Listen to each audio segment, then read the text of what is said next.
ചന്ദ്രിക ചന്ദ്രിക എന്നാ വിളിച്ചത്. കുരുക്കിന്റെ എഫക്ട് കാരണം കാ പുറത്തേക്ക് വന്നില്ല. ആ കുരുങ്ങി കിടന്നാ കാ പുറത്തോട്ട് വരില്ല. നമ്മൾ തോട്ടിയിട്ട് വലിക്കണം, അപ്പളേ കാ കിട്ടും. ഈ തമാശ നീ ആരോടെങ്കിലും പറഞ്ഞിട്ടുണ്ടോ? ഇല്ല കുട്ടേട്ടാ. ഓ സമാധാനായി, ഞാൻ സഹിച്ചാ മതിയല്ലോ.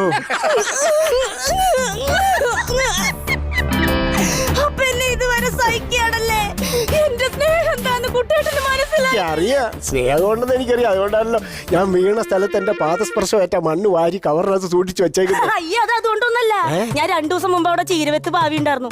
അത് നശിച്ചു പോണ്ടല്ലോ എന്ന് വിചാരിച്ച് ഞാൻ ആ മണ്ണെടുത്ത് മാറ്റി വെച്ചതല്ലേ കുട്ട. അപ്പൊ സ്നേഹമില്ലാത്തോളെ നിന്റെ ആൾക്കാരല്ലോ അയലത്തുകാരും. എടി ഞാൻ ആശുപത്രി കിടന്നപ്പോ അയലത്തുകാരെല്ലാം കൂടെ പടക്കം പൊട്ടിച്ച് ആഘോഷിച്ചെന്ന് കേട്ടല്ലോ. പടക്കം പൊട്ടിച്ചാ? അയ്യോ കുട്ടേട്ട അത് പടക്കം പൊട്ടിച്ചതല്ല. കുട്ടേട്ട പ്ലാവിന്റെ പോളിന്ന് പൊട്ടി വീണില്ലേ. അപ്പൊ ചക്ക ഒരുപാട് വീണല്ലോ. അങ്ങനെ ചക്ക വീണപ്പോ ചക്കക്കുരു എല്ലാം കൂടി വേസ്റ്റ് ചെയ്യണ്ടെന്ന് വിചാരിച്ച് ഞാൻ അയൽവക്കക്കാർക്ക് കൊടുത്ത്. അപ്പൊ അതിന്റെ ആഘോഷമായിരിക്കും.